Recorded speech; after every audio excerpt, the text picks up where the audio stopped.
ሰላም ጤና ይስጥልን እጅጉን የተወደዳችሁና የተከበራችሁ የአዲስ ስፖርት ቤተሰቦቻችን እንደምን አላችሁልን? ከእናንተው ከሆነው ከአዲስ ስፖርት የዩቲዩብ ቻናላችን አዳዲስ ስፖርታዊ ጉዳዮችን ልናካፍላችሁ መጥተናል። ለተከታዮቹ ደቂቃዎች ከእናንተ ጋር ስንቆይም ከሀገር ውስጥና ከውጪ ያልተሰሙ አዳዲስ ስፖርታዊ ጉዳዮችን በዛሬ ፕሮግራማችን ላይ አካተናል። እናንተም ሀሳብ አስተያየቶቻችሁን ኮሜንት ቦክስ ላይ እያሰፈራችሁልን ከኛ ጋር እንድትቆዩ የተለመደ የአክብሮት ግብዣችን ነው። በዛሬ ፕሮግራማችን በርከት ያሉ ሀሳቦችን ወደ እናንተ እናደርሳለን። ውድ ቤተሰቦቻችን ከሀገር ውስጥ የኢትዮጵያ ፕሪሚየር ሊግ 3 ጨዋታዎች ትናንትና ቀጥለው ተደርገዋል። የእነሱን የጨዋታ ውጤቶች እናነሳለን። ወደ ውጭ ሀገር ስፖርታዊ መረጃዎቻችን እናበራና ደግሞ ትናንትና በአውሮፓ ታላላቅ ሊጎች የተደረጉ ጨዋታዎች ያሉ እጅግ አስገራሚ ውጤቶች ተመዝግበዋል። እስካሁን ድረስ የጣሊያን ሴሪ አሸናፊነትን ማረጋገጥ የቻለ አንድም ቡድን የለም። ትላንትናም እንግዲህ ሁለቱ ተጠባቂ ጨዋታዎች ነበሩ። ናፖሊ ትላንትና ጨዋታውን አድርጓል። ከዛ በተጨማሪ ኢንተር ሚላንም ትላንትና መርሃ ግብር ነበረውና ትላንትና ምናልባት ኢንተር ሚላን ተሸንፎ ናፖሊ ቢያሸንፍ ኖሮ እንግዲህ ናፖሊ ሻምፒዮን መሆኑን ያረጋግጥ ነበር አንድ ሳምንት ብቻ ስለሚቀረው። ነገር ግን ትላንትና ሁለቱም ቡድኖች ነጥብ ጥለዋል። ናፖሊ ማቻ ነው የወጣው፣ ኢንተር ሚላንም ማቻ ወጥቷል። ትላንትና እንግዲህ ናፖሊ ነጥብ መጣላቸውን ተከትሎ ኢንተር ሚላን ቢያሸንፍ ኖሮ የሊጉን የደረጃ ሰንጠረዥ የበላይነትም ድጋሚ መረከብ የሚችልበት እድል ነበረው። ነገር ግን ያ ሳይፈጠር ቀርቷል። እንመለከተዋለን በኋላ ላይ። ሌሎች ሊጎችንም እንዲሁ እንመለከታለን። በስፓኒሽ ላሊጋ ሪያል ማድሪድ አሸንፏል። ባርሴሎና ግን ሽንፈትን ቀምሷል። ከዛ በተጨማሪ የክሪስቲያኖ ሮናልዶ ልጅ ደግሞ የአንደር 15 ውድድር እየተወዳደረ እንደሆነ ይታወቃል እና ትላንትና ፖርቱጋል ሻምፒዮን ሆናለች። የክሪስቲያኖ ሮናልዶ ልጅም 2 ጎሎችን ማስቆጠሩን ተመልክተናል። በርከት ያሉ ጉዳዮችን እናነሳለን። የዝውውር ጉዳዮችንም የምናነሳ ነው የሚሆነው። ስለምታደምጡን ቆይታችሁን ከኛ ጋር ስለምታደርጉም እጅጉን ከልብ አድርገን ነው የምናመሰግነው። ፏድ ባህሩ ፕሮግራሙን እየመራው ከእናንተ ጋር ቆይታን አደርጋለሁ። ከአብራችሁን ቆዩ። ከመሸጋገሪያ በኋላ ተመልሰን እንመጣለን። ከሀገር ውስጥ ጉዳዮቻችን ነው የዛሬውን ፕሮግራማችንን የምንጀምረው። በኢትዮጵያ ፕሪሚየር ሊግ 30ኛ ሳምንት መርሃ ግብር ወልዋሎ አዲግራት ዩኒቨርሲቲ ከኢትዮ ኤሌክትሪክ ጋር ያደረጉትን ጨዋታ 0-0 በሆነ ውጤት አጠናቀዋል። ኢትዮ ኤሌክትሪክ 33 ነጥቦችን በመሰብሰብ 14ኛ ደረጃ ላይ ሲቀመጥ፣ ወልዋሎ አዲግራት ዩኒቨርሲቲ በአንጻሩ በ14 ነጥቦች 18ኛ ደረጃ ላይ ነው የተቀመጡት። በቀጣይ ወልዋሎ አዲግራት ዩኒቨርሲቲ ከአርባ ምንጭ ከተማ ሲጫወቱ፣ ኢትዮ ኤሌክትሪክ ከሀዲያ ሆሳዕና ጋር ይጫወታል። ሌላኛው ትናንትና የተደረገው መርሃ ግብር ኢትዮጵያ ቡናን ከአዳማ ከተማ ጋር ያገናኘው ጨዋታ ነው። ይህ ጨዋታም በኢትዮጵያ ቡና 2-0 አሸናፊነት ተጠናቋል። የኢትዮጵያ ቡናን የማሸነፊያ ግቦችም ራምኬል ጄምስ እና አማኑኤል አድማሱ ናቸው ማስቆጠር የቻሉት። ኢትዮጵያ ቡና ትናንትና ማሸነፉን ተከትሎ ነጥቡን 51 በማድረስ ሁለተኛ ደረጃ ላይ ተቀምጧል። አዳማ ከተማ በ26 ነጥቦች 16ኛ ነው። በቀጣይ ኢትዮጵያ ቡና ከሊጉ መሪ ኢትዮጵያ መድን ጋር ይጫወታል። አዳማ ከተማ በአንጻሩ ከአምናው ሻምፒዮን ኢትዮጵያ ንግድ ባንክ ጋር ነው ጨዋታውን የሚያደርገው። ሌላኛው መርሃ ግብር ፋሲል ከነማን ከኢትዮጵያ ንግድ ባንክ ጋር ያገናኘው የምሽቱ ጨዋታ ነው። ይህ ጨዋታ ደግሞ ሳይሸናነፉ 1-1 በሆነ አቻ ውጤት አጠናቀዋል። የኢትዮጵያ ንግድ ባንክን አዲስ ግደቢ ሲያስቆጠር ለፋሲል ከነማ ደግሞ ያቻነቷን ግብ ጌታነህ ከበደ ነው ኳስና መረብን ማገናኘት የቻለው። ንግድ ባንክ እንግዲህ 39 ነጥቦችን ሰብስቦ 9ኛ፣ ፋሲል ከነማ በ36 ነጥቦች 11ኛ ደረጃ የተቀመጡበት ውጤት ነው ትላንትና የተመዘገበው። ወደ ውጭ ሀገር ስፖርታዊ መረጃዎቻችን በቀጥታ እናምራ። ውድ ቤተሰቦቻችን ትላንትና በተለያዩ ሊጎች ጨዋታዎች ቀጥለው ተደርገዋል። በተወዳጁ የእንግሊዝ ፕሪሚየር ሊግ የ37ኛ ሳምንት ጨዋታዎች ቀጥለው ተደርገዋል። እንግዲህ ትላንትና አጓጊ ፉክክሮች የተደረጉባቸው መርሃ ግብሮችን የተመለከትነው በተለይ አሁን ላይ የተወዳጁ የእንግሊዝ ፕሪሚየር ሊግ የአውሮፓ ቻምፒየንስ ሊግን ቦታ ይዞ የሚያጠናቅቀውን ቡድን ለመለየት እንጂ ሌሎቹ ነገሮች ቀደም ብለው የተረጋገጡበት ጉዳይ እንደሆነ ቀደም ብለን ያረጋገጥነው ጉዳይ ነው። አሁንም ግን በአውሮፓ ቻምፒየንስ ሊግ ተሳትፎን ቦታ ለማግኘት ትልቅ ፉክክሮች እየተደረጉ ይገኛሉ። ትላንትና ለምሳሌ አርሰናልና ኒውካስል ዩናይትድ ጨዋታ ነበራቸውና አርሰናልና ኒውካስል ትላንትና በሁለት ነጥብ ልዩነቶች ተቀምጠው ነበር ጨዋታውን ያደረጉት። ኒውካስል ቢያሸንፍ ኖሮ ሁለተኛ ደረጃነቱን መረከብ የሚችልበት እድል ነበረው። ነገር ግን አርሰናል ትላንትና ማሸነፉን ተከትሎ እንግዲህ አርሰናል ቻምፒየንስ ሊግ ቦታን ይዞ ማለፉን አረጋግጧል። ከዛ ውጪ ደግሞ በማቴማቲካል ካልኩሌሽንም እንግዲህ እንዲሁ ሁለተኛ ደረጃን ይዞ የማጠናቀቅ እድሉን ያረጋገጠበት ሆኗል። ምክንያቱም ማቴማቲካል ካልኩሌሽን ያልኩት ማንቸስተር ሲቲ አሁን ላይ 65 ነጥብ ነው ያለው። ነገር ግን 2 ጨዋታዎች ይቀሩታል ፕሪሚየር ሊጉን ሊያጠናቅቅ። በአንጻሩ አርሰናል 1 ፕሪሚየር ሊግ ጨዋታ ነው የሚቀረው። ስለዚህ ማንቸስተር ሲቲ እነዚህን 2 ጨዋታዎች ማሸነፍ የሚችል ከሆነ አሁን ያለው 65 ነጥብ ነው። 6 ነጥቦችን ሲጨምር 71 ነጥብ ይሆናል። አርሰናል ቀጣዩን ጨዋታ ተሸነፈ ብለን እንኳን ብናስብ ተመሳሳይ 71 ነጥብ ነው የሚኖራቸውና ነገር ግን በግብ ክፍያ አርሰናል የተሻሉ የግብ ክፍያዎች አሉት 10 የግብ ልዩነት ስላለው እንግዲህ ማቴማቲካል ካልኩሌሽን ሲቲም ሁለተኛ የማጠናቀቅ እድሎች ያሉት ጎሎችን በደንብ የሚያስቆጥር ከሆነ ከዛ ውጪ ግን አርሰናል ሁለተኛ ደረጃን ይዞ የማጠናቀቅ እድሉን ያረጋገጠበትን ውጤት ነው ትናንትና ማስመዝገብ የቻለው። የተለያዩ ጨዋታዎች ያሉ በአውሮፓ ቻምፒየንስ ሊግን ቦታ ይዞ ለማጠናቀቅ ግን አሁንም ትልቅ ፉክክሮች እየተደረጉ ይገኛሉ። ሶስተኛ ደረጃ ላይ የተቀመጠው ኒውካስል ዩናይትድ 66 ነጥብ ነው ያለው። አራተኛ ደረጃ ላይ የተቀመጠው ቼልሲ 66 ነጥብ ነው ያለው። አምስተኛ ደረጃ ላይ የተቀመጠው ቡድን አስቶን ቪላ 66 ነጥብ ነው ያለው። ስድስተኛ ደረጃ ላይ የተቀመጠው ማንቸስተር ሲቲ ነው። አንድ ቀሪ ጨዋታ እያለው 65 ነጥቦችን ይዟል።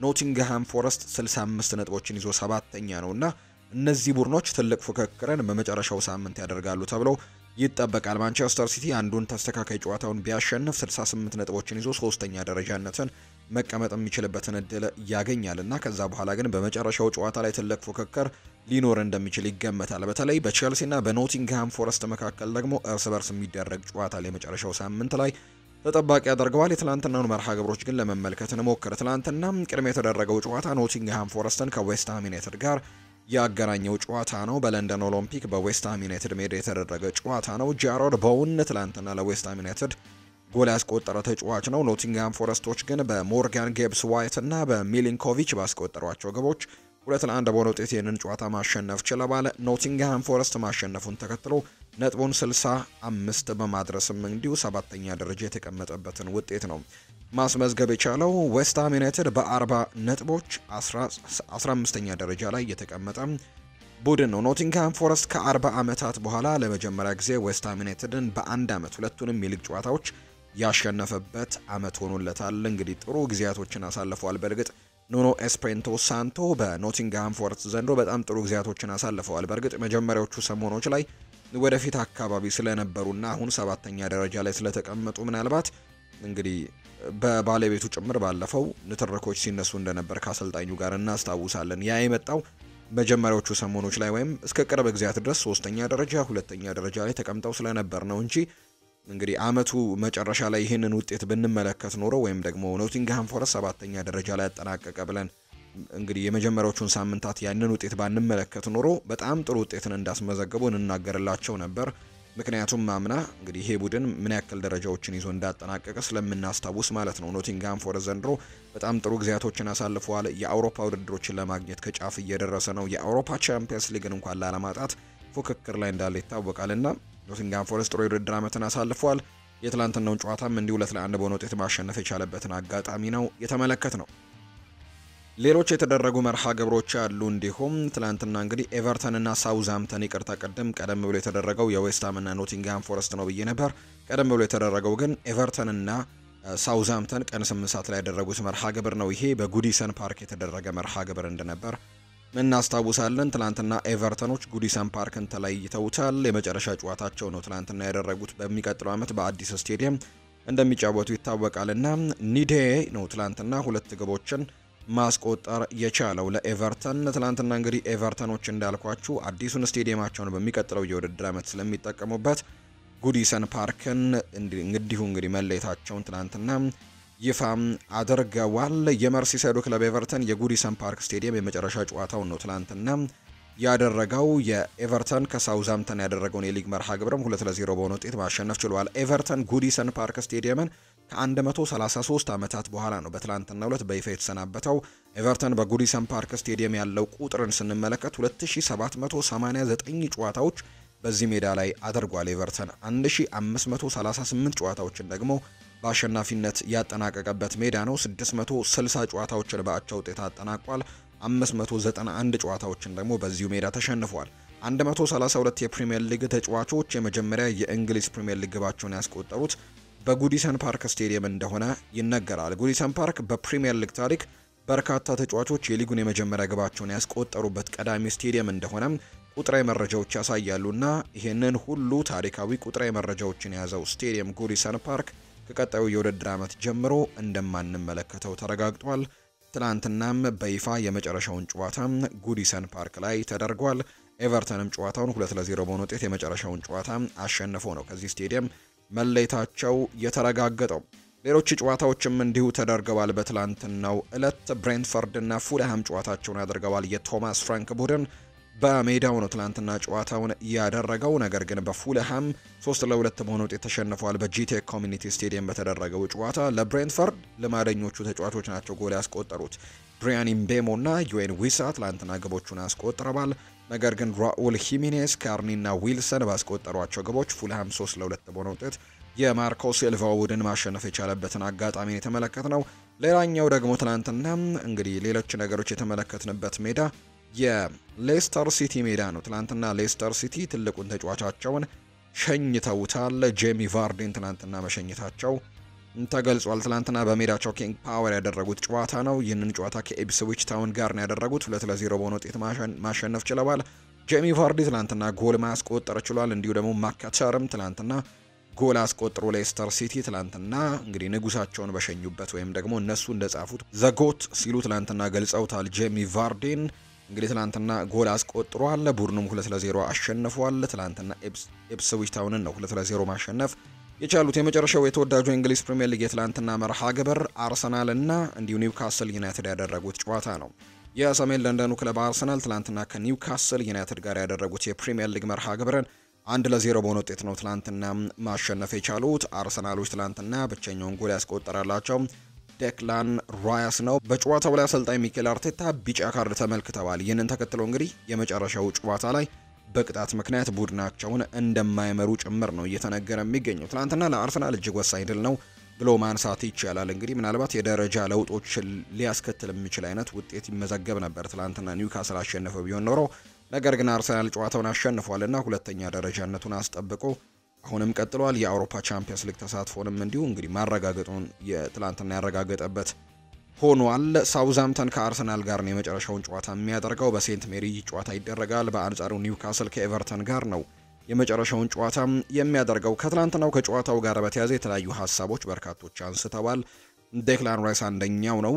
ዋንጫውን ለማሸነፍ ጠንካራ ሆነን እንመለሳለን የሚል አይነት ሀሳብን የሰጠው ዴክላን ራይስ እንግዲህ አርሰናል በሚቀጥለው ዓመት ጠንካራ ሆኖ እንደሚመለስ ነው ለደጋፊው ቃል የገባው።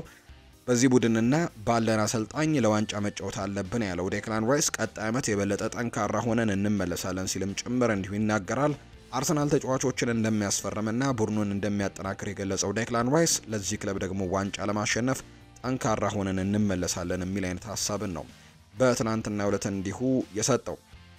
እንግዲህ በሚቀጥለው የውድድር ዓመት ጠንካራ ሆኖ ለማምጣት ዴክላን ራይስ ብቻ ሳይሆን አሰልጣኝ ሚኬል አርቴታም ጭምር ቁርጠኛ መሆናቸውን እንዲሁ ይናገራል። በተለይ በዘንድሮ የውድድር ዓመት አርሰናል የተሻለ እድል አለው ተብሎ ነበር መጀመሪያ አካባቢ እንግዲህ ያለፉትን 2 ዓመታት ካሳየው ጥሩ ፐርፎርማንስ ጋር በተያዘ ከዛ በተጨማሪ ደግሞ ዘንድሮ የማንቸስተር ሲቲ ሁለቱንም ዓመት በጣም ጥሩ ቡድን አርሰናል ሲያሳየን ከነሱ በላይ ሆኖ ያጠናቀቀው ማንቸስተር ሲቲ የፔፕ ጓርዲዮላው ቡድን ዘንድሮ መጠነኛ መንሸራተቶችን ስለገጠመው አርሰናል ዘንድሮ የተሻለው እድል አለው ተብሎ ሲጠበቅ ነበር። ነገር ግን አሰልጣኝ አርነ ስሎት ሊቨርፑልን ከተረከቡ በኋላ ሻምፒዮን የሆኑበትን ዓመት አስመልክተናል። ድንቅ ጊዜም አሳልፈዋል። በእርግጥ አርሰናል አምናና ካቻምና በነበረበት አቋሙ ቀጥሏል ወይ? እሱ ጥያቄ የሚያስነሳ ጉዳይ ነው።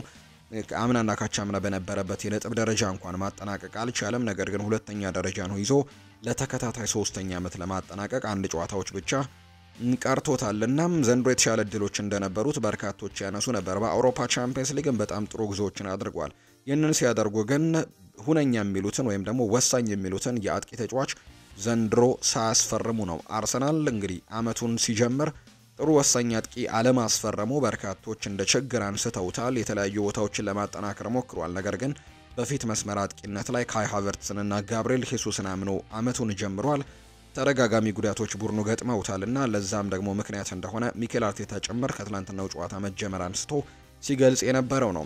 ለደገፋችሁን ሁሉ ምስጋና ይገባችኋል ብሏል ማርቲን ኦዴጋርድ ሀሳቡን ሲሰጥ። የአርሰናሉ አምበል የሆነው ማርቲን ኦዴጋርድ ቡድናቸው በዚህ ውድድር ዓመት ያገኘው ልምድ በቀጣይ እንደሚጠቀምበት ጭምር ነው የገለጸው። ያደረጋችሁልን ድጋፍ ግን እናመሰግናለን ሲል ነው ማርቲን ኦዴጋርድ በኤምሬትስ ስቴዲየም ባደረገው ንግግር ላይ የተደመጠው። በዚህ ዓመት ያገኘነው ልምድ ለሚቀጥለው ዓመትም በጥሩ ሁኔታ እንጠቀምበታለን። የዚህ ዓመት ብስጭት ጠንካራ ያደርገናል ሲልም ጭምር ነው ማርቲን ኦዴጋርድ እንዲሁ ሀሳቡን የሰጠው። ትልቅ ዋንጫ ለማምጣት ብናልምም አልተሳካልንም ያለው ደግሞ አርቴታ ነው። የአርሰናል ዋና አሰልጣኝ ሚኬል አርቴታ ቡድናቸው እንግዲህ በኤምሬትስ ስቴዲየም ካደረገው የዓመቱ የመጨረሻ ጨዋታ በኋላ ለደጋፊዎች መልእክት አስተላልፏል። ትልቅ ዋንጫ ይዘን ለመምጣት ህልሙ ነበረን ሲሉ የተደመጡት አርቴታ ነገር ግን በተለያዩ ሁኔታዎችና ምክንያቶች ማሳካት አልቻልንም ሲልም ነው የተናገረው። ገና ብዙ ነገር ይመጣል፣ አብረን የምንችለውን ሁሉ ማድረግም አለብን። በዚህ ስቴዲየም ውስጥ የራሳችንን ታሪክ መጻፍም መጀመር ይኖርብናል ሲልም ጭምር ነው አርቴታ እንዲሁ የተናገረው። አሰልጣኝ ሚኬል አርቴታ አክለውም ህልማችን አይደበዝዝም፣ በሚቀጥለው የውድድር ዓመትም ለማሳካት መጣራችንን እንቀጥላለን ሲልም ጭምር ነው የተደመጠው። ቡድን ያደረገው ነገር የሚደነቅ ነው ብሏል አርቴታ። አሰልጣኝ ሚኬል አርቴታ በጉዳት የተፈተነው ቡድናቸው ከሌሎች ክለቦች አንጻር ሲታይ ስኬታማ መሆኑን ያስረዳው። ክለቦች እንግዲህ አንድ ተጫዋች ተጎድቶባቸው 9ኛ፣ 5ኛ፣ 16ኛ እና 17ኛን የጨረሱት ሲሉ ነው አርቴታ የሚናገሩት። ከነሱ አንጻር ቡድኔ ያደረገው ነገር ሲታይ እንግዲህ በእኔ አስተያየት የማይታመን ድንቅ ስራን ሰርቷል ሲሉም ነው እንዶ የተናገሩት። ማንም ሰው ይህንን አድርጓል ብላችሁ እንግዲህ እንዲጠይቀን አንፈልግም፣ ነገር ግን እንደ አሰልጣኝ ተጫዋቾቼ ያደረጉትን ነገር ግን ማድነቅ አለብኝ ሲልም ጭምር እንዲሁ ተናግሯልና ስለ ዝውውር የጠየቁት ሚኬል አርቴታ ለተወሰኑ ቀናት እረፍት እናደርጋለን፣ በክለቡ ኃላፊነት ቦታ ላይ ያሉ ሰዎች ማድረግ ያለባቸውን ነገር ማድረግ ይኖርባቸዋል ሲልም ጭምር እንዲሁ ሀሳቡን ሰጥቷል አሰልጣኝ ሚኬል አርቴታ። እና እንግዲህ ትናንትና ኒውካስል ዩናይትድን ወሳኙን ጨዋታ 1-0 በሆነ ውጤት ማሸነፍ ችለዋል። እንግዲህ ሁለተኛ ደረጃንም ይዘዋል። አንድ ሳምንት እንግዲህ ይቀራል የተወዳጁ የእንግሊዝ ፕሪሚየር ሊግ ሊጠናቀቅ የዘንድሮ የውድድር ዓመት አንድ ሳምንት ብቻ ነው የሚቀረውና በሚቀጥለው ሳምንት እሁድ ዕለት በሚደረጉ መርሃ ግብሮች ሁሉም የተወዳጁ የእንግሊዝ ፕሪሚየር ሊግ መርሃ ግብሮች የዘንድሮ የውድድር ዓመት እንግዲህ እንደ ቀልድ የጀመርነው የውድድር ዓመቱ አሁን ላይ መቋጫውን ሊያገኝ አንድ ሳምንት ብቻ ነው የሚቀረው። ትላንትና የተደረጉ ጨዋታዎች ግን እነዚህ ነው የሚመስሉት። ዛሬም በተወዳጁ የእንግሊዝ ፕሪሚየር ሊግ የ37ኛ ሳምንት አንድ መርሃ ግብር ቀጥሎ ይደረጋል። ብራይተን ኤንድ ሆቭ አልቢየን በሜዳው አሜሪካን ኮሚኒቲ ስቴዲየም ወይም በአሜክስ ስቴዲየም የሊጉን ሻምፒዮን ሊቨርፑልን የሚያስተናግድበት ጨዋታ ይደረጋል። ይህ ጨዋታ ምሽት 4 ሰዓት ሲል የሚደረግ ብቸኛው የዛሬ የተወዳጁ የእንግሊዝ ፕሪሚየር ሊግ መርሃ ግብር ነው።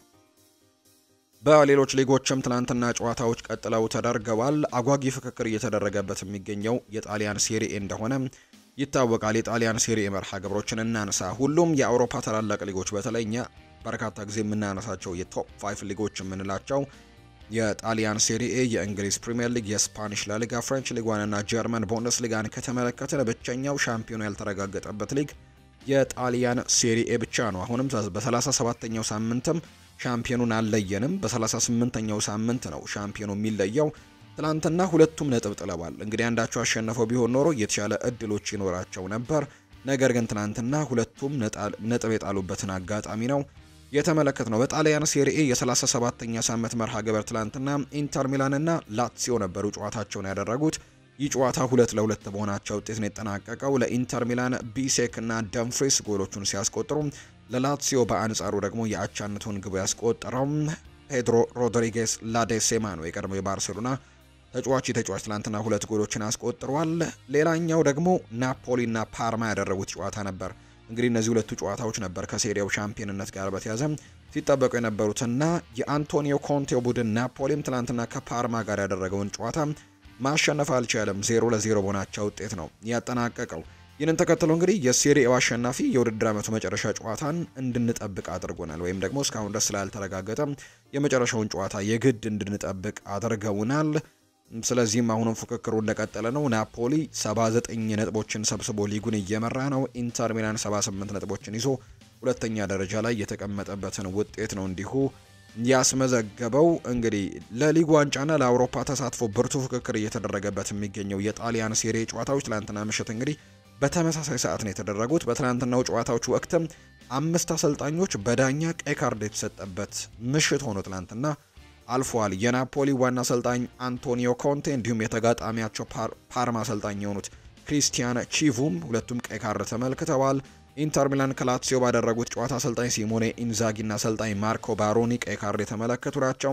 በተጨማሪም የኤሲ ሚላኑም አሰልጣኝ እንግዲህ የሆኑት ሰርሂዮ ኮንሴሳኦ ትላንትና ቀይ ካርድ የተመለከቱ ሌላኛው አሰልጣኝ ናቸውና ሁሉም አሰልጣኞች የሴሪያው የመጨረሻው ሳምንት መርሃ ግብር ላይ አይኖሩም። ነገር ግን በአንድ ምሽት ብቻ 5 የሴሪኤው አሰልጣኞች ትላንትና በቀይ ካርድ የወጡበት መርሃ ግብር እጅጉን አስገራሚ እንደሆነ ተመልክተናል። ካግሊያሪ ቬኔዚያን 3-0 አሸንፏል። ፊዮረንቲና ቦሎኛን 3-2 ያሸነፈበት መርሃ ግብር ትናንትና የተደረገ ነው። የሴስ ፋብሬጋሱ ቡድን ኮሞ ትናንትና ከቬሮና ጋር ከሜዳ ውጪ ጨዋታውን አድርጎ 1-1 ነው ያጠናቀቀው። ኢንተር ሚላን ቀደም ብዬ እንደገለጽኩት ከላትሲዮ ጋር 2-2 አጠናቋል። ዩቬንቱስ ትናንትና በሜዳው ቱሪን ከኡዲኒዜ ጋር ያደረገውን ጨዋታ 2-0 በሆነ ውጤት ማሸነፍ ችሏል። ኒኮላስ ጎንዛሌዝ እና ዶሻን ቭላሆቪች ትላንትና ሁለቱን ግቦች ያስቆጠሩ ተጫዋቾች ናቸው ለዩቬንቱስ። በዚህም 2-0 በሆነ ውጤት ማሸነፍ ችሏል። ደረጃውንም ማሻሻል የቻለበትን አጋጣሚን የተመለከትነው። ሌላኛው ሊቼ ቶሪኖን 1-0 ያሸነፈበት ነው። ኢምፖሊ ሞንዛን 3-1 አሸንፏል። እንዲሁ ደግሞ ኤሲ ሚላን በሮማ 3-1 በሆነ ውጤት የተሸነፈበት መርሃ ግብርም ትላንትና የተደረገ ነው። ለሮማ ማንቺኒ ትላንትና ጎል አስቆጥሯል። ሊያንድሮ ፓሬዴስ እና ክሪስታንቴ ግቦቹን ያስቆጠሩ ተጫዋቾች ናቸው ለኤሲ ሚላን። ምንም እንኳን ጃኦ ፌሊክስ ጎል ማስቆጠር ቢችልም ነገር ግን ቡድኑን አሸናፊ ማድረግ ግን አልቻለም። እንግዲህ በዚሁ መሰረት የናፖሊና የኢንተር ሚላንን ደረጃ ቀደም ብዬ የገለጽኩት ነው። የጃምፔሮ ጋስፔሬኒው አታላንታ 74 ነጥቦችን ይዞ 3ኛ ደረጃ ላይ ተቀምጧል። ዩቬንቱስ ትላንትና ማሸነፉን ተከትሎ 4ኛ ደረጃ ላይ ተቀምጧል። የአውሮፓ ቻምፒየንስ ሊግ ቦታን ለማግኘት በትልቁ ፉክክር ይደረጋል ተብሎ ይጠበቃል በመጨረሻው ሳምንት። ምክንያቱም ዩቬንቱስ 67 ነጥቦች አሉት። 5ኛ ደረጃ የተቀመጠው ሮማ 66 ነጥቦች ነው እንዲሁ ያሉት። ላትሲዮ 65 ነጥቦች እንዲሁ ያሉት ቡድን ነውና እነዚህ ሶስት ቡድኖች የአውሮፓ ቻምፒየንስ ሊግን ለማግኘት በቀጣዩ ሳምንት የሚያደርጉት ጨዋታ እጅጉን ወሳኝ ይሆናል ተብሎ ይጠበቃል። ኤሲ ሚላን ከአውሮፓ ቻምፒየንስ ሊግ ተሳትፎ ውጪ እንደሆነ የተረጋገጠ ጉዳይ ነው። አንድ ሳምንት ነው የሚቀረው። ያለው ነጥብ 60 ነው። እንግዲህ ስለዚህ 60 በቀጣዩ ጨዋታ ቢያሸነፍ 63 ነው ሊሆን የሚችለውና ከ7ኛ ደረጃ በላይ ይዞ ማጠናቀቅ አይችልም። 6ኛ ደረጃ ያለው 65 ነጥቦች እንግዲህ ላትሲዮ ስለያዘ፣ ስለዚህ ከ7ኛ ደረጃ በላይ ማጠናቀቅ አይችልም። ኤሲ ሚላን የአውሮፓ ቻምፒየንስ ሊግ ቦታንም የማግኘት እድል የለውም። ትላንትና የተደረጉት የጣሊያን ሴሪኤ እንግዲህ አጓጊ ፍክክር ጨዋታዎች ደግሞ እነዚህ ናቸው። በስፓኒሽ ላሊጋም ትላንትና ጨዋታዎች ቀጥለዋል። እነሱን ጉዳዮች ደግሞ እናንሳ። ትላንትና ማድሪድ ሲያሸንፍ ባርሴሎና ደግሞ እንዲሁ ሽንፈት ገጥሞታል። በስፓኒሽ ላሊጋ የ37ኛ ሳምንት መርሃ ግብር ሪያል ማድሪድ ትላንትና ድል ቀንቶታል። ሪያል ማድሪድ ከሲቪያ ጋር ያደረገውን ጨዋታ በኬሊያን ምባፔና በጁድ ቤሊንጋም 2 ግቦች 2-0 በሆነ ውጤት ያሸነፈበት መርሃ ግብርን ነው ትላንትና እንዲሁ ያስመዘገበው። ኬሊያን ምባፔ በውድድር ዘመኑ 29ኛ የሊግ ግቡን ነው ትላንትና ማስቆጠር የቻለውና ፒቺቺውንም የማሸነፍ እድሉን ትላንትና ያሰፋበትና ኦልሞስት ያረጋገጠበት ሆኖ አጠናቋል ብሎ ማንሳት ይቻላል። ትላንትና 2 ጎሎችን አስቆጥሯል። በቀጣይ ሪያል ማድሪድ ከሪያል ሶሴዳድ ጋር ነው የመጨረሻ መርሃ ግብሩን እንዲሁ የሚያደርገው። ሌላኛው እንግዲህ ባርሴሎና ደግሞ ትላንትና ሽንፈት የገጠመው ቡድን ነው። ትላንትና ባርሴሎና ከቪያሪያል ጋር ነው ጨዋታውን ያደረገው። 3-2 በሆነ ውጤትም እንዲሁ የተሸነፈበት መርሃ ግብር ነው ትላንትና የተመዘገበው በስፓኒሽ ላሊጋ በተደረገው ጨዋታ። እንግዲህ ትላንትና 3-2 በሆነ ውጤት ሲሸነፍ ቪያሪያል ሊያውም ባርሴሎና ትላንትና በሜዳው ነው ጨዋታውን ያደረገው። በእርግጥ እንግዲህ ዋና የሚባሉ ተጫዋቾችን በትላንትናው ጨዋታ ላይ በመጀመሪያው 45 የጨዋታ ክፍለ ጊዜ ላይ አንዳንዶቹን ተጠቅሟል ብሎ ማንሳት ይቻላል። በግብ ጠባቂነት ማርክ አንድሬ ቴር ሽቴገን ነበር፣ ኢንጎ ማርቲኔስ፣ ኤሪክ ጋርሲያ፣ ጄራርድ ማርቲን፣ ፖል ኮባርሲ እነዚህ በተከላካይ ስፍራ ላይ ትላንትና የተጠቀማቸው ናቸው። ፔድሪ፣ ጋቪ፣ ፈርሚን ሎፔስ እንዲሁ በአማካይ ስፍራ ላይ ነበሩ። ሌቫንዶስኪ፣ ራፊኒሃና ላሚን ያማልን በቋሚ አስተላለፍ ውስጥ ነው ትላንትና የተጠቀመው አሰልጣኝ ሃንሴ ፍሊክ። በአንጻሩ ፍራንኪ ዲዮንግን ቀይሮ አስገብተዋል። አሊሃንድሮ ባልዴን እንዲሁ ደግሞ ሄክተር ፎርተን፣ ፓኦ ቪክተርን፣ ዳኒ ኦልሞን ትላንትና ቀይሮ ያስገባቸው ተጫዋቾች እንደሆኑ ተመልክተናል። በትላንትናው ጨዋታ ላይ አብዛኞቹን ቋሚ የሚባሉ ተጫዋቾችን በሜዳ ላይ ተጠቅሟል። ትላንትና አዮሴ ፔሬስ ባስቆጠረው ጎል ቪያሪያል ቀዳሚ መሆን ችሎ ነበር። ነገር ግን ላሚን ያማል 38ኛው ደቂቃና ፈርሚን ሎፔስ የመጀመሪያው 45 ሊጠናቀቅ እንግዲህ ሸራፊ ሰከንዶች በቀሩበት ሰዓት ላይ ጎሉን አስቆጥሮ 2-1 በሆነ ውጤት ነው የመጀመሪያውን 45 የጨዋታ ክፍለ ጊዜ ያጠናቀቁት። ነገር ግን ከረፍት መልስ ኮሜንሳና እንዲሁ ደግሞ ቡችናን ትላንትና ለቪያሪያል ጎሎቹን ማስቆጠር ችለው ጨዋታው በቪያሪያል 3-2 አሸናፊነት ተጠናቋል። ባርሴሎና ቀደም ብሎ ሻምፒዮንነቱን ያረጋገጠ ቡድን እንደሆነ ይታወቃል። ቪያሪያል ትላንትና ማሸነፉን ተከትሎ ነጥቡን 67 በማድረስ የአውሮፓ ቻምፒየንስ ሊግ ተሳትፎን ለማግኘት እጅጉን ቅርብ እንደሆነ ትላንትና ያሳየበትን ውጤት ነው እንዲሁ ማስመዝገብ የቻለበትን አጋጣሚ የተመለከት ነው። ትላንትና አትሌቲኮ ማድሪድ በሪያድ ኤር ሜትሮፖሊታኖ ስቴዲየም ትላንትና ጨዋታውን አድርጎ 4-1 በሆነ ውጤት ማሸነፍ ችሏል። ሁሊያን አልቫሬስ ትላንትና 2 ጎሎችን ማስቆጠር ችሏል። ሮቤን ሊኖርማንድ እንዲሁ ደግሞ አንሄል ኮሪያ ትላንትና ጎሎችን ያስቆጠሩ ተጫዋቾች ናቸው። ሪያል ቤቲስ ትላንትና 4-1 በሆነ ውጤት የተሸነፈበት መርሃ ግብርን ነው የተመለከትነው። በትላንትናው ጨዋታ ላይ እንግዲህ እነ አንቶኒ እንዲሁ እረፍት የተሰጣቸው ተጫዋቾች ናቸው። በሪያል ቤቲስ በኩል ሁለተኛው 45 የጨዋታ ክፍለ ጊዜ ላይ ነው እሱም እንዲሁ ደግሞ ኢስኮም ተቀይረው ወደ ሜዳ የገቡት ወሳኝ ተጫዋቾቻቸውን እንግዲህ ትላንትና ቤንች ላይ አስቀምጠው ነው ማኑኤል ፔሌግሪኒ ጨዋታውን የጀመሩት። ምክንያቱም የኮንፈረንስ ሊግ የፍጻሜ ጨዋታ አለባቸው፣ ከቸልሲ ጋር የሚደረግ መርሃ ግብር እንዳለባቸው ይታወቃልና ትላንትና እነዚህን ወሳኝ ተጫዋቾቻቸውን አሳርፈው ነው የገቡት። ሪያል ቤቲስ ትላንትና 59 ነጥቦችን ላይ የተቀመጠበትን ውጤት ነው እንግዲህ ያስመዘገበው። ስድስተኛ ደረጃ ላይ የተቀመጠ ቡድን ሆኗል። አንድ ሳምንት ይቀረዋል የስፓኒሽ ላሊጋም እንዲሁ ሊጠናቀቅ። ሌላኛው ቫያካኖ ሴልታ ቪጎን 2-1 አሸንፏል። አትሌቲክ ቤልባኦ ትላንትና ቫሌንሲያን በሜስታያ 1-0 በሆነ ውጤት ያሸነፈበት መርሃ ግብር አለ። ሄታፌ ማዮርካን 2-1 ያሸነፈበት እንዲሁ ትላንትና የተደረገ ጨዋታ ነው። ሪያል ሶሴዳድ ዢሮናን 3-2 አሸንፏል። ከዛ በተጨማሪ ደግሞ እንዲሁ ዲፖርቲቮ አላቬስ ቫያዶሊድን 1-0 አሸንፏል። ሌጋኔስም ላስ ፓልማስን በተመሳሳይ 1-0 ሲያሸንፍ፣ ኦሳሱና ደግሞ ኤስፓኞልን 2-0 በሆነ ውጤት ነው ትላንትና ማሸነፍ የቻለበትን መርሃ ግብር እንዲሁ የተመለከት ነው። የስፓኒሽ ላሊጋ የትላንትና ጨዋታዎች እንዲሁ እነዚህ ናቸው። ከአውሮፓ ታላላቆቹ ሊጎች ውጭ ግን ትላንትና ሲጠበቁ የነበሩ ሌሎች ጨዋታዎች ነበሩ። ፒኤስቪ አይንድሆቨን ትላንትና የኤር ዲቪዜ ሻምፒዮን መሆኑን አረጋግጧል። በመጨረሻዎቹ ሳምንታት ላይ ትልቅ ፉክክር የተደረገበት እንደነበር የምናስታውሰው ነው። በኤር ዲቪዜ ትላንትና እንግዲህ ፒኤስቪ አይንድሆቨን ሻምፒዮን መሆኑን ያረጋገጠበት ውጤት ነው ትላንትና የተመዘገበው። እስከ መጨረሻው ሳምንት ትልቅ ፉክክር ሲደረግበት እንደነበር የምናስታውሰው ነው። በተለይ አያክስ አምስተርዳም ሻምፒዮን ለመሆን በጣም ጥቂት ነጥቦች ብቻ ይፈልግ ነበር እስከ ትላንትናው ጨዋታ ድረስ። እንግዲህ 2 ጨዋታዎችን ማሸነፍ ይጠበቅበት ነበር ከ6ቱ ካለፉት ጨዋታዎች። ነገር ግን ማሸነፍ አልቻለም። ተከታታይ ነጥቦችን ጥሏል። 5ቱን ጨዋታዎች ማሸነፍ አልቻለም። ትላንትና ብቻ ነው አያክስ አምስተርዳም ማሸነፍ የቻለውና እንግዲህ በገዛ እጁ አያክስ አምስተርዳም ለፒኤስቪ አይንድሆቨን ዋንጫውን አሳልፎ የሰጠበትን ውጤት ነው ተመዝግቧል ብሎ ማንሳት የሚቻለው። ምክንያቱም እንግዲህ የማሸነፍ እድል በእጁ ነበረው። ከ6ቱ ጨዋታዎች 2ቱን ቢያሸንፍ ኖሮ ሻምፒዮን መሆን የሚችልበት እድሉ ነበረው። ነገር ግን ይህንን ነገር እንግዲህ ባለፉት 6 ጨዋታዎች መጠቀም አልቻለም። 5ቱ ጨዋታዎች ላይ ነጥብ ከጣለ በኋላ ትላንትና ነው ድል ማድረግ የቻለውና ይህም እንግዲህ በርካቶችን እንግዲህ አስገርሟል ወይም ደግሞ የአያክስ ተጫዋቾችንም ቁጭት ውስጥ የከተተ ነገር ነው ትላንትና እንግዲህ የተመዘገበው። ዋንጫውንም አሳልፈው ለፒኤስቪ አይንድሆቨን እንደሰጡ ነው ትላንትና የተመለከትነው። ፒኤስቪ አይንድሆቨን ትላንትና ስፓርታ ሮተርዳምን 3-1 ማሸነፉን ተከትሎ ነው የሊጉ አሸናፊ የሆነው። ሊጉን ያሸንፋል ተብሎ ሲጠበቅ የነበረው አያክስ ትላንትና ቢያሸንፍም የመጨረሻው ሰዓት በ4 ተከታታይ ጨዋታዎች ነጥብ ጥሎ ዋንጫውን ሊያጣ ችሏል። ፒኤስቪ አይንድሆቨን 26ኛ የኔዘርላንድ ሊግ ዋንጫውንም ነው ትላንትና ማሳካት መቻሉን እንዲሁ ያረጋገጠው። ሌላኛው የምናነሳው መረጃ የክሪስቲያኖ ሮናልዶ ልጅ ለሀገሩ 2 ግቦችን ትላንትና ማስቆጠር ችሏል።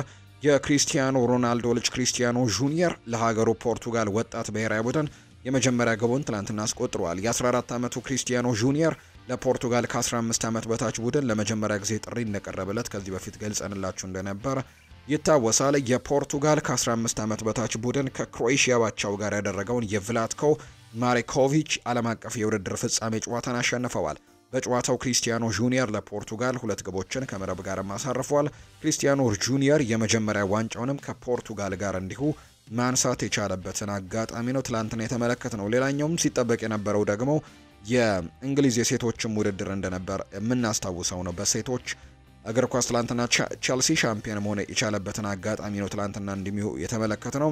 የቸልሲ ሴቶች ቡድን ከማንቸስተር ዩናይትድ ጋር ያደረገውን የእንግሊዝ የሴቶች የኤፍኤ ካፕ ጨዋታን ነው 3-0 በሆነ ውጤት ማሸነፍ የቻለው። ይህንን ተከትሎ የቸልሲ ሴቶች ቡድን የዘንድሮን የኤፍኤ ካፕ ሻምፒዮንም ሆናቸውን አረጋግጠዋል። የቸልሲ ሴቶች ቡድን በዚህ የእንግሊዝ ሱፐር ካፕን፣ ኤፍኤ ካፕን፣ ሊግ ካፕ ዋንጫዎችንም በማሸነፍ የሀገር ውስጥ 3ቱንም ዋንጫዎች እንግዲህ ባለድል ሆነዋል። ቸልሲ በአመት ውስጥም ምንም ጨዋታ ሳይሸነፍ ነው የሶስትዮሽ ዋንጫን በማሸነፍ ወርቃማ ታሪክን በሴቶቹ ማስመዝገብ የቻለው። ትላንትና የተደረጉ የተለያዩ እንግዲህ ጨዋታዎች እነዚህን ነው የሚመስሉት። ውድ ቤተሰቦቻችን ማንቸስተር ዩናይትድን የተመለከቱ መረጃዎችን እናንሳ። ማንቸስተር ዩናይትድ እና ሩበን አሞሪም ከስፖርቲንግ ሊዝበኑ ቪክተር ዮከረስ ጋር ንግግሮችን ለማድረግ ፍላጎት አላቸው። ይህንም ተጫዋች የማስፈረም ፍላጎት አላቸው። ሆኖም ግን በዚህ ዝውውር ላይ ሁሉም ነገር በአውሮፓ ሊጉ የፍጻሜ ጨዋታ ላይ ይመሰረታል ተብሎ ነው የሚታሰበው። ከዛ በኋላ በሚበጀተው በጀትም ይወሰናል ተብሎ ይታሰባል። በሚቀጥሉት ቀናት የሚፈጠሩት ነገሮችን መመልከት ይኖርብናል። የሩበን አሞሪም ዋነኛ ምርጫ እሱ እንደሆነ ይነገራል። ዩሮፓ ሊጉን እንግዲህ ያሸንፈው ወደ ቻምፒየንስ ሊግ የሚመለስ ከሆነ የዝውውሩ ነገር እንደሚያስብበት ነው ለሩበን አሞሪም የተነገረው። አሁን ባለው ሁኔታ ግን ከቪክተር ዮከረስ ወኪሎች ጋር የመጀመሪያ ዙር ንግግሮች ያደረገው ክለብ አርሰናል ብቻ ነው። የዩናይትድ ሰዎች እስከ ዩሮፓ ሊግ የፍጻሜ ጨዋታ ውጤት ነገሮችን እንግዲህ በቅርበት እየተከታተሉት ይገኛሉ። ከቪክተር ዮከርሽ እና ከዩናይትድ ጋር በተያያዘ ያሉትን እንግዲህ የተለያዩ መረጃዎች ፋብሪዚዮ ሮማኖ ነው ይፋ እያደረገ የሚገኘው። እንደ ፋብሪዚዮ ሮማኖ ዘገባ የቪክተር ዮከርሽ የዝውውር ዋጋ 60 ሚሊዮን ፓውንድ ብቻ ነው። ከዚህ ክረምት እንግዲህ የዝውውር መስኮት እንደሚለቅ የሚጠበቀው ዮከርሽ የሚያስፈርመው የትኛውም ክለብ በዚህ ሰዓት የዓለማችን ምርጡ አጥቂ ነው የሚያገኘው ተብሎ ይታመናል። በዚህ ሲዝን በ9 ቁጥር ቦታ ላይ እንደሱ በሁሉም ውድድሮች 57 የጎል ተሳትፎችን ያደረገ አንድም አጥቂ የለም። የዩናይትድ ሰዎች እንግዲህ ሌላኛው ሆይላንድ የመሆን እድሉ ከ50 በመቶ በላይም የተባለለትን ሌላ ወጣት አጥቂም በ30 ሚሊዮን ፓውንድ ለማስፈረም እየተጣደፉ ይገኛሉ ተብሎ ይታሰባል። በሆይላንድ 75 ሚሊዮን ፓውንድ እንግዲህ ካስፈረሙ በኋላ አሁንም ሌሎች ታዳጊ ተጫዋቾችን ከማምጣት ይልቅ ልምድ ያለውን ጎል አስቆጣሪ ተጫዋችን ማምጣት ደግሞ በርካቶች ለማንቸስተር ዩናይትድ ምክራቸውን እየለገሱበት የሚገኘው ጉዳይ ነው። ስሙ ከማንቸስተር ዩናይትድ ጋር ሲያያዝ የነበረው ራያን ቸርኪ በክረምቱ የዝውውር መስኮት ከኦሎምፒክ ሊዮን ጋር እንደሚለያይ ይፋ አድርጓል። የ21 ዓመቱ የአጥቂ አማካይ በተለይ ማንቸስተር ዩናይትድ ከኦሎምፒክ ሊዮን ባደረጉት የዩሮፓ ሊግ የሩብ ፍጻሜ ጨዋታ ላይ ባሳየው ድንቅ ብቃት የዩናይትድ ሰዎችን ቀልብ እንደሳበ ሲነገር ቆይቶ እንደነበር እናስታውሳለን። አሁን ላይ እንግዲህ ማንኛውም ከፈረንሳይ ውጭ ያለ ክለብ ራያን ቸርኪን ማስፈረም ከፈለገ በ25 ሚሊዮን ዩሮ ደግሞ ማስፈረም እንደሚችል ነው እየተገለጸ የሚገኘው። ለዩናይትድ የቀኝ ወይም ደግሞ የ10 ቁጥር ሚናውን ትክክለኛ ተጫዋችን በትክክለኛው የዝውውር ዋጋ የሚገኝበት ትልቅ እድል ነው። የዩናይትድ አመራሮች እድሉን ደግሞ ይጠቀሙበታል ወይስ ደግሞ አይጠቀሙበትም የሚለው ጉዳይ ወደፊት የሚታይ ቢሆንም ነገር ግን ማንቸስተር ዩናይትዶች ይህንን ተጫዋች ግን ፍላጎት እንዳላቸው ነው የሚነገረው። የተለያዩ ሰዎች ስለ ራስመስ ሆይላንድ ሀሳባቸውን ሰጥተዋል። ፖል ስኮልስ ሀሳቡን ሰጥቷል። ሮይ ኪን ከዚህ በፊት አንድ ሀሳቡን ሰጥቶ ነበር። በተለይ ደግሞ ማንቸስተር ዩናይትድ በዚህ ሳምንት ባደረገው ጨዋታ እንዲሁ ሀሳቡን ሰጥቶ እንደነበር የምናስታውሰው ነው። ከቼልሲ ጋር በነበረው ጨዋታ ከአካዳሚ የመጣ ህፃን ልጅ ይመስል ነበር የሚል አይነት ሀሳቡን ሰጥቶበት ነበር ሮይ ኪን ራስመስ ሆይላንድ በተመለከተ። ፖል ስኮልስም እንዲሁ ስለ ራስመስ ሆይላንድ እንዲሁ ተናግሯል። ሁሌም ሆይላንድ ኳስ ሲይዝ የቡድን አጋሮቹ 180 ዲግሪ ይዞሩና ተጋጣሚያቸው ለሚያደርገው የመልሶ ማጥቃት ይዘጋጃሉ ሲልም ጭምር ነው እንዲሁ ሀሳቡን የሰጠውና እንግዲህ ለመልሶ ማጥቃት ሊጋለጡ የሚችሉበትን አጋጣሚዎች ይፈጥርላቸዋል የሚል አይነት ሀሳብን ፖል ስኮልስ እንዲሁ ሀሳቡን ሰጥቶ ነበር።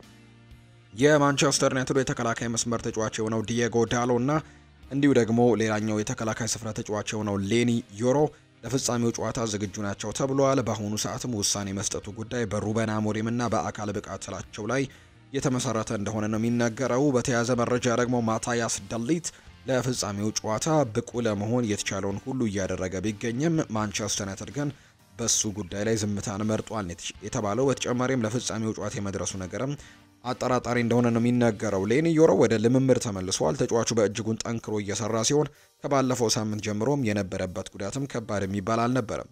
ለፍጻሜ መድረሱ ነገር በአካል ብቃት ቡድኑ የሚወስነውና እንግዲህ ጊዜ የሚፈታው ጉዳይ ነው። የተለያዩ ምንጮች እየገለጹት እንደሚገኘው ከሆነ ግን ተጫዋቹ ከጉዳቱ በኋላ እያሳየው ባለው ትጋት እንግዲህ ቡድኑም አሰልጣኝ ሩበን አሞሪምም ተደንቅባልና ይህንን ጨዋታ በፍጻሜው ጨዋታ ሊጠቀሙበት የሚችሉበት እድል ይኖራል ተብሎ ነው አሁን ላይ እየታሰበ የሚገኘው። ሊቨርፑልን የተመለከቱ መረጃዎችን ደግሞ እናንሳ። አርነ ስሎት በታዋቂው ባነር ላይ ሊካተቱ እንደሆነ እየተነገረ ነው። በአንፊልድ ስቴዲየም ከሚታዩ ታዋቂ ባነሮች መካከል አንደኛው የሊቨርፑል ታሪካዊ አሰልጣኞችን የያዘው ምስል አንደኛው እንደሆነ ይነገራል። በምስሉ እንግዲህ የክለቡ የቀድሞ አሰልጣኞች ቤን ሻንክሌ፣ ቦብ ፔስሌ እንዲሁ ደግሞ ጆ ፋጋን፣ ኬኔ ዳግሊሽ፣ ራፋ ቤኒቴዝ እና የርገን ክሎፕ ይታዩበታል። በዚህ ምስል ላይ የአንፊልድ አንዱ ምልክት የሆነው ባነሩ ሊቨርፑል በሜዳ ጨዋታዎችን በሚያደርግበት ወቅትም ከፍ ብሎ ነው የሚታየው። በክለቡ የመጀመሪያ ዓመታቸው የሊጉን ዋንጫ ያሸነፉት አሰልጣኝ አርነ ስሎት እንዲሁ በቀጣይ ዓመት በምስሉ ውስጥ ሊካተቱ እንደሚችሉና ከነዚህ ታሪካዊ አሰልጣኞች ጋር ሊካተቱ እንደሚችሉ ነው የተገለጸው። ሊቨርፑልን በኃላፊነት የመሩት አሰልጣኞች በታዋቂው ባነር ለመካተትም ማሟላት ያለባቸው ስኬት እንዳለ ነው የባነሩ ባለቤት የሆኑ ደጋፊዎች የሚናገሩት። አሰልጣኞች በምስሉ ለመካተትም የእንግሊዝ ፕሪሚየር ሊግ ወይም ደግሞ የአውሮፓ መድረክ ዋንጫ ለሊቨርፑል ማምጣት እንደሚጠበቅባቸው ይነገራል። የባነሩ ባለቤት ደግሞ ከ22 ዓመታት በፊት የተመሰረተው የአየርላንድ ደብሊን የሊቨርፑል ደጋፊዎች ቡድን መሆኑ ነው እየተገለጸ የሚገኘው። በዚህ ዝርዝር ውስጥም ወይም ደግሞ በዚህ ባነር ውስጥም አሰልጣኝ አርነ ስሎት በቀጣዩ የውድድር ዓመት ተካተው ልንመለከታቸው እንደሆነ ጭምር ገልጸዋል። እኚህ ሰው ናፖሊ የዳርዊን ኑኔስን ሁኔታ በቅርበት ከሚከታተሉ ክለቦች መካከል አንደኛው ነው። ከዛ በተጨማሪ ግን ደሞዙንና ሊቨርፑልን የመልቀቅ ፍላጎት እንዳለው ከሚያውቁ ክለቦችም አንደኛው ነው ናፖሊ። በዩራጓዊው አጥቂ ላይ እንዲሁ ደግሞ በክለቡ መካከል ያለውንም ሁኔታ ለማሻሻል ምንም ተስፋ እንደሌለ ነው አሁን ላይ የሚነገረውና ይህ ተጫዋች እንግዲህ ከሊቨርፑል ጋር መለየቱ የሚጠበቅ ጉዳይ ነው ብሎታል ፋብሪዚዮ ሮማኖ። ሌላኛው ኬቨን ደብሮይናን ከሊቨርፑል ጋር የሚያገናኙ በርከት ያሉ መረጃዎች ሲወጡ እንደነበር እናስታውሳለን። ፋብሪዚዮ ሮማኖ ግን የመረጃ ውሸት ነው ሲል ተናግሯል። ሊቨርፑል ኬቨን ደብሮይናን ለማስፈረም እየሰራ በፍጹም አይገኝም፣ በሁለቱም ወገኖች መካከል ምንም አይነት ግንኙነት የለም ሲል ነው ፋብሪዚዮ ሮማኖ ይፋ ያደረገው። ሊቨርፑሎች ምንም እንኳን ጀረሚ ፍሪምፖንግን ቢያስፈርሙም በቀጣዩ ሲዝን ግን ኮነር ብራድሌ እንግዲህ በቀኝ መስመር ላይ ብዙ ጨዋታዎችን ሊያደርግ እንደሚችል ግምቶች እየወጡ ይገኛሉ። በእርግጥ ጀረሚ ፍሪምፖንግ በአውሮፓ ላይ ከሚገኙ የቀኝ መስመር ተከላካይ ስፍራ ተጫዋቾች እንዲሁም የቀኝ ክንፍ ተጫዋችም ይሉታል በርካቶች በማጥቃቱ ላይ ያለውን ተጽዕኖ በመግለጽ ማለት ነው። እንግዲህ በጣም ጥሩ ተጫዋች እንደሆነ በተደጋጋሚ አሳይቷል። በተለይ በሻቪ አሎንዞ ባየር ሌቨርኩዘን ቤትም በጣም ጥሩ ጊዜያቶችን አሳልፏል። ስለዚህ ተጫዋች እንግዲህ አሁን ላይ ወደዚህ ክለብ የመቀላቀል እድሉን አግኝቷል። ወደ ሊቨርፑል መምጣቱ ይታወሳልና በዛ ቦታ ላይ ደግሞ ከታዳጊው ኮነር ብራድሌ ጋር ትልቅ ፉክክርን ያደርጋሉ ተብሎ ይጠበቃል። ጀረሚ ፍሪምፖንግ የሕክምና ምርመራውን በቀጣዮቹ 48 ሰዓታት ውስጥ ያደርጋል ተብሏል። በሊቨርፑልና በባየር ሌቨርኩዘን መካከልም የታቀደው ሁሉ ነገር መከናወኑ ነው ከወደ ጀርመን ፍሎሪያን ፕሌተንበርግ መረጃውን ያጋራው። ባየር ሌቨርኩዘን ሌላኛው ደግሞ ከፍሎሪያን ቨርትስ ጋርም የተያዘ መረጃ እየወጣ ይገኛል።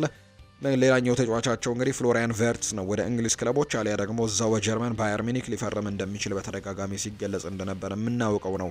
ፍሎሪያን ቨርትስ ከሊቨርፑል ጋርም ስሙ በስፋት እየተያዘ ይገኛል። በሚቀጥለው ሳምንት የመጨረሻ ውሳኔውንም እንዲወስን ለተጫዋቹ እድሉን ሰጥተውታል ብሎላን ፍሎሪያን ፕሌተንበርግ በመረጃው። ፍሎሪያን ቨርትስ ውሳኔውን በሚቀጥለው ሳምንት እንዲያደርግ እድሎች ያሉት። ፍሎሪያን ቨርትስ ወደ ሊቨርፑል የሚሄድበት እድል ካለ አርነ ስሎትን አነጋግሯል እየተባለም እንደሚገኝ ጭምር ነው መረጃዎችም እየወጡ የሚገኙትና ይህንን ተጫዋች ማን ያስፈርመዋል እስካሁን ምንም የተረጋገጠ መረጃ እንደሌለ ነው በርካቶች የሚያነሱት።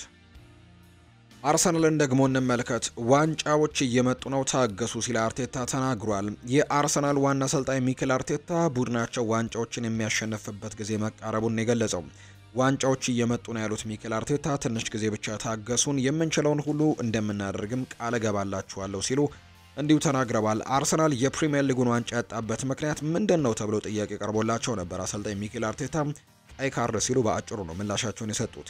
አክለውም እንግዲህ ሌላው ዋንጫ ያጣንበት ምክንያት ደግሞ ጉዳት ነበር፣ ነገር ግን ለዋንጫው ተቃርበንም ነበር ሲሉ ነው እንዲሁ የተናገሩት። እነዚህን ሁለት ነገሮች እንግዲህ አንስተዋል። የ25 ዓመቱ የአርሰናል ፖላንዳዊ ተከላካይ የሆነው ያኮቭ ክቬር በዚህ ክረምት በናፖሊ በድጋሚ እንግዲህ ኢላማ ሆኗል። ነገር ግን የሴሪኤው ክለብ አርሰናሎች የሚጠይቁትን 30 ሚሊዮን ፓውንድ ግን እንዲቀንስም ይፈልጋሉ ብለዋል ካልቺዮ መርካቶ በመረጃው።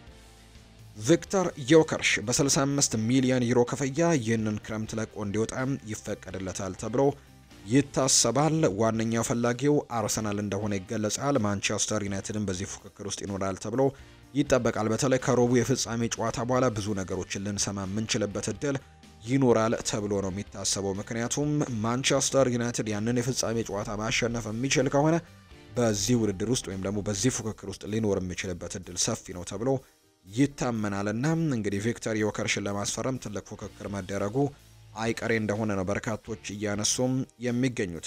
ፋብሪዚዮ ሮማኖ ሲናገር ቤንጃሚን ሼስኮ የጀርመኑ ክለብ አርቢ ላይፕዚግን ይለቃል ይለናል። ከአሌክዛንደር ኢሳክ ቀጥሎ ያለው ምርጥ አጥቂ ቪክተር ዮከርሽ ነው። ከዛ ቀጥሎ ደግሞ ተስፈኛውና ወጣቱ ቤንጃሚን ሼስኮ እንደሆነ ይነገራል። አሁን የሚቀረው ሂሳቡን መስራትና ጥሩ ሰነዶችን አዘጋጅቶ በጊዜ እንግዲህ ከተፍ ማለት ብቻ እንደሆነ እየተገለጸ ይገኛል። እንግዲህ አሌክዛንደር ኢሳክ የተሻለ አጥቂን ያልንበት ምክንያት በፕሪሚየር ሊጉ ልምድ ያለው ተጫዋች ነው። በፕሪሚየር ሊጉ የተረጋገጠ ጎል አስቆጣሪ ከመሆኑ ጋር በተያያዘ ነው። ቪክተር ዮከርሽ ዘንድሮ ጎል ያስቆጠረ አንድም አጥቂ ማግኘት አይቻልም። በርከት ያሉ ግቦችን አስቆጥሯል። ነገር ግን በርካቶች የሚያነሱት የሚወዳደርበት ሊግ የፖርቱጋል ሊግ ነው፣ ከእንግሊዝ ፕሪሚየር ሊግ ጋር የሚወዳደር አይነት ሊግ አይደለም የሚሉ አይነት ጥያቄዎች ይነሳሉ እና ከዛ ጋር በተያያዘ ነው አሌክዛንደር ኢሳክ በፕሪሚየር ሊጉ የተረጋገጠ ጎል አስቆጣሪ እንደሆነ እንዲሁ ደግሞ ለሌሎች የቡድን አጋሮች እሱ እንኳን ጎል ባያስቆጠር ለሌሎች የቡድን አጋሮች ስፔስን የሚፈጥር ኳሶችን ደግሞ አሲስት የሚያደርግ አይነት ተጫዋች ስለሆነ አሌክዛንደር ኢሳክ በፕሪሚየር ሊጉም ልምድ ስላለው አርሰናልም የቅድሚያ ኢላማው እንግዲህ አሌክዛንደር ኢሳክን ማምጣት ነበር። ነገር ግን ኒውካስል ዩናይትዶች በቀላሉ ይህን ተጫዋች ይለቁታል ተብሎ ስለማይጠበቅ ነው። ቪክተር ዮከርሽ 100% ከስፖርቲንግ ሊዝበን እንደሚለቅ ተረጋግጧል። ስፖርቲንግ ሊዝበን ከተጫዋቹ ከ65 ሚሊዮን ዩሮ ካገኘም ተጫዋቹን እንዲለቅም ፍቃድ ሰጥተዋል። ስፖርቲንግ ሊዝበን የአውሮፓ ክለቦች እንግዲህ ጋር እየተነጋገሩ እንደሚገኙም ጭምር ነው ፋብሪዚዮ ሮማኖ በመረጃው ላይ ያጋራው። ጆሽ ክሮንኬ ይናገራል። በሚቀጥለው የውድድር ዓመት ለማሸነፍና የተሻለ ቡድን ለመስራትም ሙሉ መዋለ ንዋይ ፈሰስ ለማድረግም አቀደናል ሲል የተናገረው የስፖርት ዳይሬክተሩ አንድሪያ ቤርታ በዚህ ጉዞ ውስጥም ትልቁን ሚና ይጫወታል ተብሏል።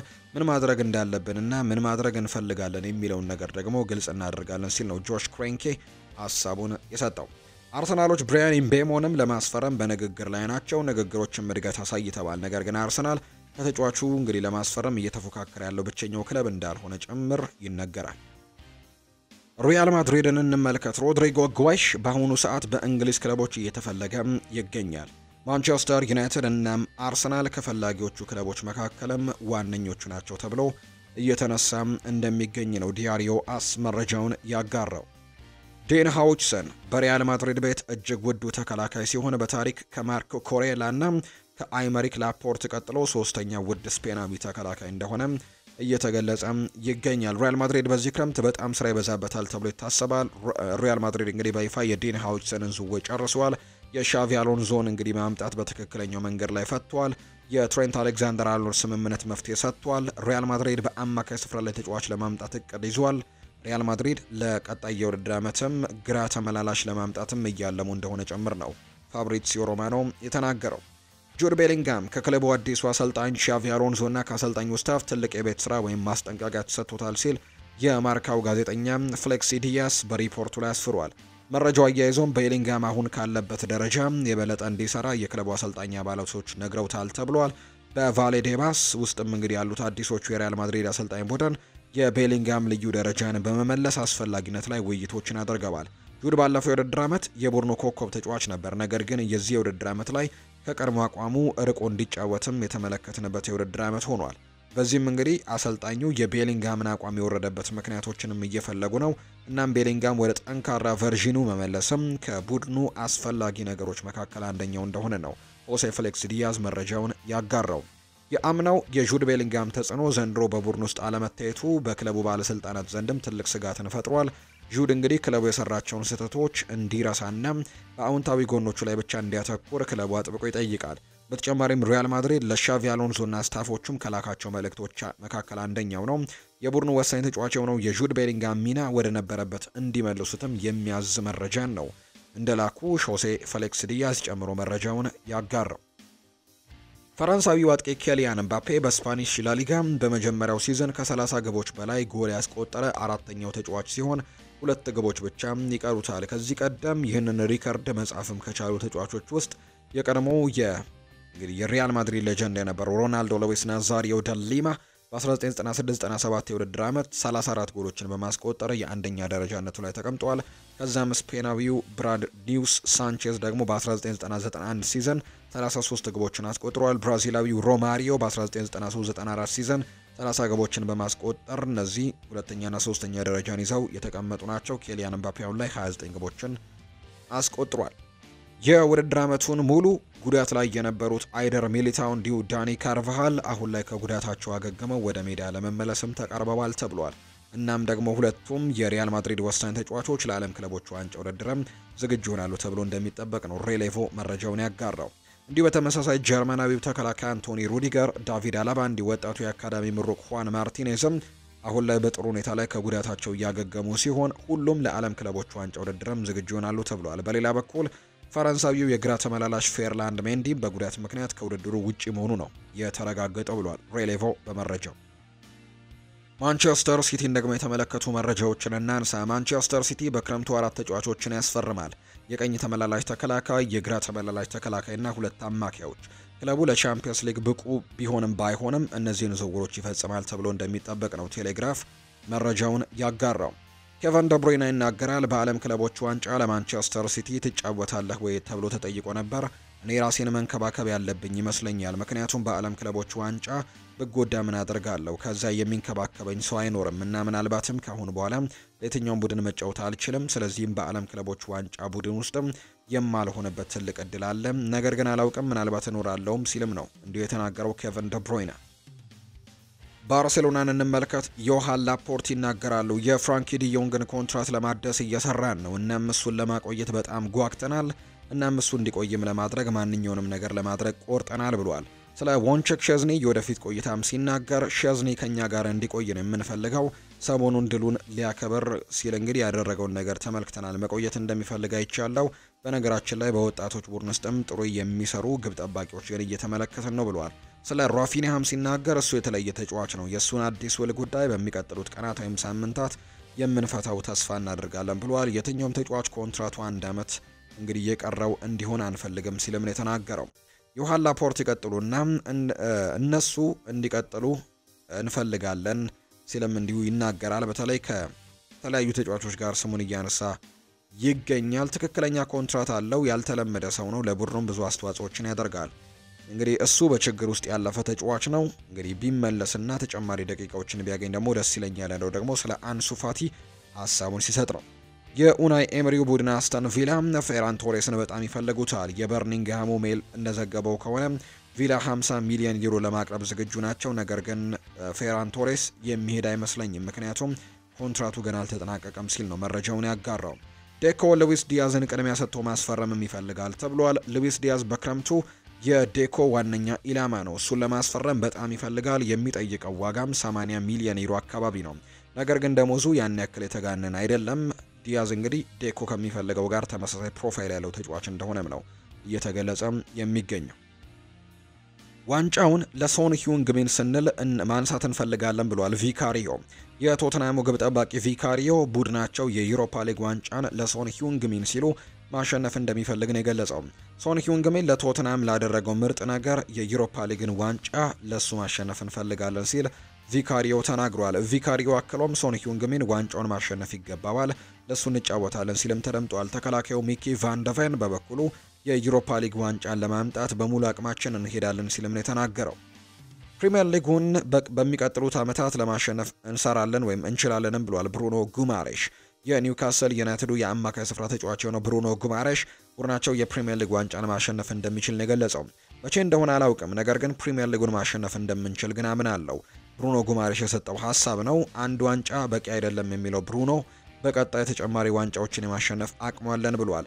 3 ወይም 4 ተጫዋቾችን ማስፈረም እንግዲህ ከቻለን ትልቅ ክለብ መሆን እንችላለን፣ በትልቅ ደረጃ እንድንፎካከር ያደርገናል ሲል ነው ብሩኖ ጉማሬሽ ሀሳቡን የሰጠው።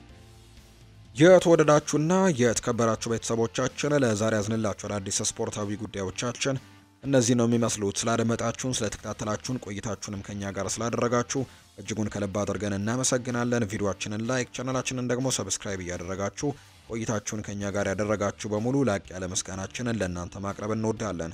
ፏድ ባሩ ፕሮግራሙን እየመራው ከእናንተ ጋር ቆይታን አደረግኩኝ። በቀጣይ ፕሮግራሞቻችን ሌሎች ርዕሰ ጉዳዮችን ይዘን በድጋሚ የምንገናኝ ይሆናል። መልካም ጊዜ እንዲሆንላችሁ፣ መልካም ቀን እንዲሆንላችሁም ነው በአክብሮት የምመኘው።